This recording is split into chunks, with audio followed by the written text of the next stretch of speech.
कि अगर वो एक हिंदू बालिका को ले जाएंगे तो कम से कम वो 100 मुस्लिम बालिकाओं को हिंदू जाकिर नाइक को हिंदुस्तान का सबसे बड़ा दुश्मन आतंकवाद की पौध तैयार कर रहा है, धर्म गुरु बनकर के। सऊदी अरब कोई भी व्यक्ति जाकर के इसकी गर्दन काट करके लाए, हिंदुस्तान के सबसे बड़े पेड़ पर लटकाए, तो मैं उसको इनाम दूंगी, आकर के 50 लाख रुपए लेकर। उनको अंदर कर देना चाहिए जिन्होंने इस तरह की बदतमीजी की है।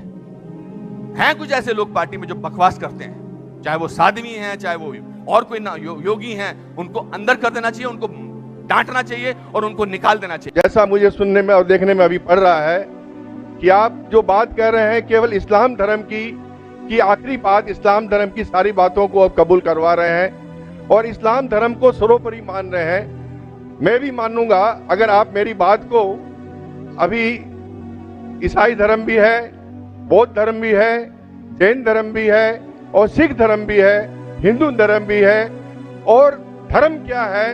धर्म तो मैं मानता हूं पानी का धर्म ठंडा है, सूर्य रोशनी देता है उसका धर्म है, चांद रोशनी देता है वो धर्म है, हवा का बहना वो धर्म है। ये संप्रदाय है या क्या है, या किसको मानना चाहिए, या जो लोग जहां मान रहे हैं वो अच्छी बात है, या हम नहीं मान रहे हैं तो उसमें हमारा क्या नुकसान है? इसको जरा तमाम बातों को मेरा स्पष्टीकरण चाहिए कि किस धर्म को मानने से और किस बात को मानने से मनुष्य का कल्याण हो सकता है। भाई साहब ने बहुत अच्छा सवाल पूछा है और बहुत अहम सवाल पूछा है। वो कहते हैं कि वो इंसानियत धर्म में मानते हैं, सारी मजहब किताब को पढ़ते हैं, लेकिन यहाँ देख रहे हैं कि जाकिर बाकी लोग का हवाला देखे, लेकिन इस्लाम कहते हैं कि इस्लाम फाइनल है, इस्लाम मेन है। ये आपने जैसा कहा, इस्लाम मेन है। भाई साहब ये मैं नहीं कह रहा हूं, ये वेद में लिखा है। अगर वेद में लिखा है कि आखिरी अवतार कल के अवतार है, अगर लिखा है तो मैं उस चीज को निकाल नहीं सकता हूं ना। मैंने तो नहीं लिखा हूं, उसी तरीके से बाइबल में लिखा है। आपने कहा बाइबल का, आपने कहा वेद का, बाइबल में लिखा है। बाइबल पढ़ेंगे, gospel of John chapter number 16 verse number 12 to 14, Isa अलैहिस्सलाम कहते हैं, I have many things to say unto you but he cannot bear them now, for he when the spirit of truth shall come he shall guide you unto all truth, he shall not speak of himself, all that he shall speak। ये दे रहे हैं कि एक आखिरी पैगंबर मोहम्मद सल्लल्लाहु अलैहि वसल्लम आने वाले। ये मैंने तो बाइबल नहीं लिखी ना, मैंने तहकीक की। अगर मैं तहकीक करता आप आके बोलो डॉक्टर जाकिर नाइक आप जो कह रहे बाइबल में नहीं है, लेकिन आपने कभी नहीं सुना, आप अजीब बात सुन रहे तो आपको अजीब लग रहा है और बहुत लोग को अजीब लग रहा है। कुछ लोग कबूल कर रहे, कुछ लोग कबूल करने से डरते। फर्क ये है। नहीं सुनिए बात, तो ये आप बोलना चाहिए जाकिर भाई बाइबल में gospel of John chapter 12 verse 14 है ही नहीं। अब लेके आओ बाइबल, पढ़ो मेरी बात। ये कल की पुराना है ही क्या? नहीं, आपकी किताब में लिखा है तो मैं छुपा तो नहीं सकता हूं ना। मैं क्या कहता हूं कि सारी धार्मिक किताब को लो और यकसा है वो फॉलो करो, जो यकसा नहीं उसको छोड़ दो ना। तो अक्सर जितने अहम मजहब है, चाहे हिंदू मजहब है, चाहे बुद्ध मजहब है, चाहे ईसाईयत है, चाहे जुडाइज्म है, चाहे इस्लाम है, सारे में यकसा लिखा है। आप अगर पढ़ेंगे हिंदू मजहब की किताब, वेद पढ़ेंगे, बाइबल पढ़ेंगे, old testament, new testament, Judaism, Christianity, इस्लाम, ये चारों मेन मजहब को आप लेंगे, सब में लिखा है खुदा एक है, उसका कोई अक्स नहीं है, आखिरी पैगंबर मोहम्मद सल्लल्लाहु अलैहि वसल्लम है। तो मैं थोड़ी छुपा सकता हूँ। मुसलमान भी चौंक जाते, इस्लाम और हिंदुइज्म भी यकसानियत हो ही नहीं सकती। कितने मुसलमान मेरे खिलाफ है, हिंदुइज्म और इस्लाम में यकसानियत हो ही नहीं सकती। लेकिन जब खुदा फरमाते तालव इला कलिमतिन सवाइम बैना बैनकुम, आओ हम उस बात की तरफ जो यकसा है। मैं भाई साहब जितनी लंबी तकरीर में दे सकता हूँ हिंदू और इस्लाम मजहब में यकसानियत, उससे लंबी तकरीर दे सकता हूँ डिफरेंसेस के ऊपर, इख्तिलाफ पे। लेकिन मेरा काम इख्तिलाफ ने, मेरा काम यकसानियत का है, क्योंकि मैं तालिब इल्म हूं। मैं अगर तकरीर करने लगूं कि हिंदू मजहब और इस्लाम में डिफरेंस क्या है, तो और लंबी तकरीर कर सकता हूं मैं। लेकिन मेरा काम है लोगों को जोड़ना, लोगों को तोड़ना नहीं। लेकिन जोड़ते वक्त जब मालूम पड़ रहा है सही, अगर बाकी के धार्मिक गुरु अपने लोग से नहीं कह रहे, क्या उनके किताब में लिखा है कि खुदा एक है, खुदा के अलावा किसी की और पूजा नहीं करना चाहिए, आखिरी पैगंबर मोहम्मद सल्लल्लाहु अलैहि वसल्लम की उनकी गलती है, मेरी गलती क्या है? और मैं तो खुले मंच पे बोल रहा हूं ना। और मैं कहता हूं कि आओ आपके धार्मिक आदमी को लेके आओ, अगर गलती है बैठ के हम डिस्कशन करेंगे, जिस तरीके से मैंने श्री रविशंकर के साथ किया था। श्री रविशंकर हिंदुस्तान में हिंदुस्तान में सबसे ज्यादा माने जाने वाले इन स्क्रिप्चर्स में श्री रविशंकर है। उनके साथ मुनाजरा किया मैंने ओपन स्टेज के ऊपर, ओपनली। तो इसके अंदर अगर हक बात सामने आ रही है, लोग हक कबूल कर रहे, उसमें क्या है? आप मुझे ऐसी कोई चीज लेके आओ जो मैं नहीं मानता हूं और कुरान और वेद में लिखे मैं फौरन मानूंगा। अब एक चीज पेश करो मुझे, एक जो कुरान और वेद में लिखा है जिसमें मैं अमल नहीं करता हूं, फौरन अमल करूंगा। भाई साहब समझ रहे क्या बोल रहा हूं मैं? इसको कहते हैं इंसानियत। खाली मुंह से बोलना इंसानियत क्या है? ये तो पॉलिटिशियन का काम हो गया। मैं सब में मानता हूं, सब में मानता हूं, सब में मानता हूं, तो अमल तो करो। जो आदमी अमल नहीं करता, सिर्फ मुंह से बोलता है, वो तो माफ करना मेरे हिसाब से ये ढोंगी है। वो जितने लोग आते प्लेटफॉर्म पे बोलते सर्वधर्म एक है, वो ढोंगी है। उन्होंने अपनी किताब ही नहीं पढ़ी है। ऐसे ढोंगी लोग से क्या बात करना? मैं हक की बात कर रहा हूं। आप एक चीज मुझे दिखाओ जो कुरान और वेद में लिखी है, मैं फौरन मानूंगा। चैलेंज करता हूं मैं, एक चीज लिखो जो आपके शास्त्र में लिखी और कुरान में लिखी, फौरन मानूंगा मैं। इसको बोलते जिगर। जंग हूं मैं आपसे जंग हूं, लेकिन जिगर रखता हूं अल्हम्दुलिल्लाह। बड़े मंच पे सिर्फ यहाँ ने दिगर ममालिक में जाके बोलता हूं, इसलिए लोग मुझसे डरते हैं। ये आ जाएगा तो पोल खुल जाएगा, भाई हमारी दुकान बंद हो जाएंगी। लोग बोलते हैं हमारी दुकान बंद हो जाएंगी। मैं जब जानता हूं मैं हक के ऊपर, और जैसा आपने सुबह में कहा था कि लोग विरोध करेंगे अच्छे लोग का, वही बात। मैं हक की बात क्यों, किससे डरना? खुले मंच पे कह रहा हूं, मुझे आजादी है देश में।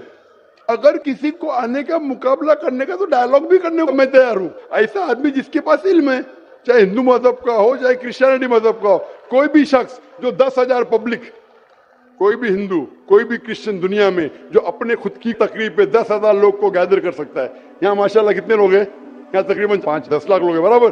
सिर्फ 10,000 अपनी तकरीब पे अगर वो जमा कर सकता है और मुझसे मुनाजरा करना चाहता है, मैं तैयार हूँ। कोई आलतू फालतू रस्ते वाले से नहीं, 10,000 लोग को अपनी तकरीब पे जमा कर सकता है वो, और मुझसे मुनाजरा करना चाहता है, मैं तैयार हूँ। क्योंकि मैं हक की बात करता हूँ। खाली बोलना सर्वधर्म क्या है? मैं सच्ची में लोग को एक करने चाहता हूँ, जो कुरान में लिखा है, जो वेद में लिखा है, जो बाइबल में लिखा है। वाकई ये मानना पड़ा कि उठ के अब बज़्म जहां का और ही अंदाज है, उठ के अब बज़्म जहां का और ही अंदाज है, मशरिको मगरिब में तेरे दौर का आगाज है। 2 पर माइक नंबर 2 पर अगर कोई गैर मुस्लिम भाई हैं तो अपना सवाल कर सकते हैं। सर मैं कहना चाहता हूँ कि जो वर्दी पहनते हैं वही क्या देशभक्त होते हैं? मेरा कहना आप समझ रहे हैं। और मैं आपसे, आपके हाथ से मैं कुरान को पाना चाहता हूँ, क्योंकि मुझे बहुत कुछ जानना है। मुझे कभी कभी लगता है कि ना भगवान है ना खुदा है। अगर नहीं भी माने फिर भी वो हमें सब कुछ देगा। क्यों हम लोग वेट करते हैं हिंदू मुसलमान बनने के लिए? ऐसा लगता है हमें। तो हमको बहुत जानकारी अभी बाकी है, हम जानना चाहते हैं। हमको लगता है कि ऐसा कुछ नहीं है, क्योंकि अगर स्वर्ग और नर्क है तो कौन देखा है, कौन जाके आया है और कहां पर है वो? अगर कोई गया है या किसने बोला है, मेरा माथा काम नहीं करता है। कहाँ है, किधर है? भाई साहब का 3 सवाल है। पहला सवाल है, भाई साहब ने कहा है कि वर्दी पहनने से क्या वो देशभक्त बन जाता है, ये आपका सवाल था। मैं वर्दी पहनने से देशभक्त नहीं बनता है। बहुत से लोग वर्दी पहन के अपने देश से गद्दारी भी करते हैं। तो वर्दी पहनने वाला देशभक्त जरूरी नहीं है। जो अपनी देश की रक्षा करता है और देश के लिए काम करता है, वो सही इंसान है। वर्दी जरूरी नहीं, वर्दी है या नहीं है वो कुछ अहम क्राइटेरिया नहीं। दूसरा सवाल आप चाहते कुरान मजीद मुझसे आप आ सकते हैं। तीसरा कि मैं कभी सोचता हूं कि खुदा है क्या नहीं है, क्यों लोग आपस में झगड़ते, स्वर्ग है क्या नहीं है, किसने देखा स्वर्ग है क्या नहीं है, तो क्या करना क्या जानना। भाई साहब आपने कभी किसी को 10 मारने से खुद ही मारते देखा? भाई साहब नहीं देखा, तो 10 मारने से खुद ही मारेंगे? मारो खुद ही ना। क्यों नहीं मारेंगे? क्यों नहीं मारेंगे? क्योंकि मर जाएंगे। नहीं देखा फिर भी यकीन है। आपने किसी को मरते हुए देखा 10 मारने से खुद ही मारते हुए? नहीं सर। सुना सिर्फ ना? सुना। यकीन क्या है ना अपने बुद्धि पे। तो यही चीज, सब चीज देखना जरूरी नहीं। मैं स्वर्ग को देखूंगा तो ही मानूंगा। क्या आपको अमेरिका जाना जरूरी है मानने के लिए अमेरिका ही क्या? नहीं। आज टेक्नोलॉजी बढ़ चुकी है भाई साहब। आप 10 मारने से खुद ही मार के एक आदमी को मरते देखेंगे, फिर ही बोलेंगे अच्छा 10 मारने से खुद ही मारेगा तो इंसान मर जाएगा। ये जरूरी नहीं देखना, अपने बुद्धि से आपको इम्तिहान लेने पड़ेगा, क्या बात सच है क्या बात गलत है। तो आप जब पढ़ते हैं, जो शास्त्र पढ़ते हैं जो आपकी बुद्धि को नहीं संतुष्ट करता है, आप उसमें नहीं मानते, तो ऐसे शास्त्र पढ़ो जो आपकी बुद्धि को मनवाएगा। और मिसाल के तौर के ऊपर कुरान मजीद, आज अगर आप साइंस और टेक्नोलॉजी के हवाले से कुरान मजीद चेक करते, कुरान मजीद में एक भी आयत नहीं जो साइंस के खिलाफ है। आज आप 80% चीज मिसाल के तौर पे साइंस के जरिए कुरान मजीद की साबित कर सकते हैं। 20% एम्बिग्युअस है, नीदर सच नीदर गलत। मिसाल के तौर पे साइंस ने आज ये साबित नहीं की क्या स्वर्ग है या नरक है, बराबर। साइंस ने ये भी नहीं साबित की कि दूसरी जिंदगी है, पुनर्जन्म, लाइफ आफ्टर डेथ। लेकिन अगर 80% 100% सही है, 20% डाउटफुल है, नीदर राइट नीदर रॉन्ग, मेरी लॉजिक कहती है कि इंशाअल्लाह ये 20% भी सही रहेंगी। ये अंधविश्वास नहीं है, ये लॉजिकल विश्वास है। तो कुरान में बाकी साइंटिफिक फैक्ट के अलावा ये भी लिखा है कि स्वर्ग है नरक है। तो ऐसी किताब पढ़ो जिससे आपका मन संतुष्ट हो। आप कुरान मजीद पढ़ो, इंशाअल्लाह आपको यकीन आएगा स्वर्ग और नरक में। आप आके कुरान मजीद ले सकते हो भाई साहब। सर, स्वामी विवेकानंद बोलते हैं कि स्वर्ग और नर्क अपना दिल में है, तो ये कैसे बोल दिया? ये बहुत बड़ा पंडित है। स्वामी विवेकानंद के खुदा है क्या? आप वेद की बात मानेंगे, स्वामी विवेकानंद की बात मानेंगे? सर, हम लोग यंग तो बहुत उसको फॉलो करते हैं। हाँ, अगर कोई आदमी ने गलत किया, इंसान गलती कर सकता है क्या नहीं? इंसान गलती कर सकता है क्या नहीं? कर सकता है सर। कर सकता है। तो कोई इंसान कुछ चीज कहता है, आपको देखने पड़ेगा वो सही है क्या गलत है। मैं भी इंसान हूं, मैं भी गलती कर सकता हूँ। गलती क्या तो बोलूंगा सॉरी भाई, इंसान हूं, गलती कर सकता हूँ। कर सकते क्या नहीं? तो अगर स्वामी विवेकानंद वेद के खिलाफ बात करते तो उसकी बात मत मानो, जो बात वो वेद के मुताबिक करते वो बात मानो। आप समझ रहे?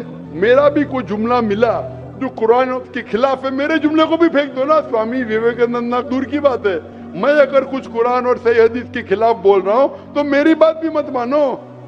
मेरा 2 स्टैंडर्ड ने, मेरा डबल स्टैंडर्ड है, 1 स्टैंडर्ड है। जो खुदा ने बोला, खुदा की किताब को मानो, उसके ऊपर अमल करो। लोग अक्सर आपको खुदा की किताब से दूर लेके जाते